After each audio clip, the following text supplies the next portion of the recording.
it down to the final weekend of the season. Yeah, it is what it is. Tough to play away from home against a team that, has to win the game. Otherwise, they find themselves out of it. That was always going to be a difficult task, one that is very similar to a playoff situation. So obviously good to come back from a goal down and tie it. Had a couple half chances before that as well. Even after that, maybe a penalty shout. But is what it is, and we leave it to the last game. You guys have talked about the value of not panicking and just keeping cool heads and riding out the string here. Do you could use a little bit more fire and desperation at this point of the year? I mean, we've come back from behind a couple times, so I think there's fire. There's been desperation to come back. If we didn't tie these last two games, we're out of the playoffs.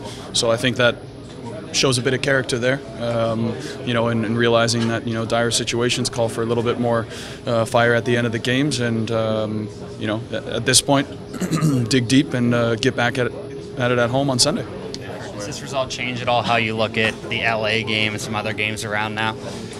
Just because if LA wins, then you guys can't get a bye, but if LA loses, no, at this point, we gotta just focus on ourselves and get in, focus on what we're doing on the field. Being more prepared if a team does play three in the midfield. That the ways around that.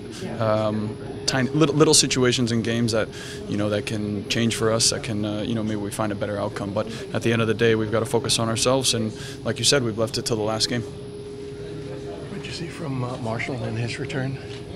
Yeah, great. Solid once again. Winning every aerial duel, battling, sliding, tackling, passing out of the back. Standard Chad Marshall performance.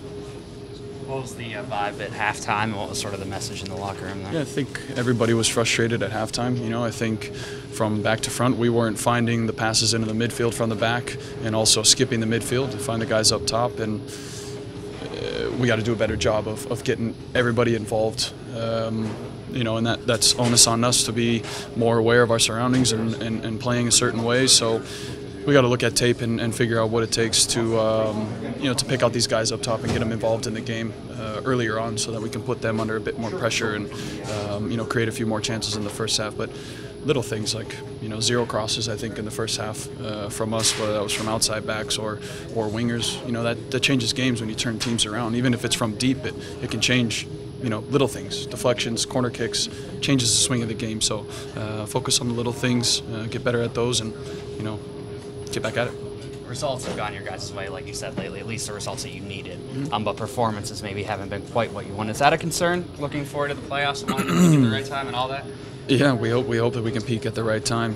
We've had very good performances, I think, at some times, and others not. So it's about looking at each other square in the eye and saying, from the back we got to get better, midfield got to get better, and up top we got to get better, and that's the bottom line going into the playoffs. But sometimes at the end of the day, sneaking into the playoffs isn't always the best team. It's who can get the result at the right time.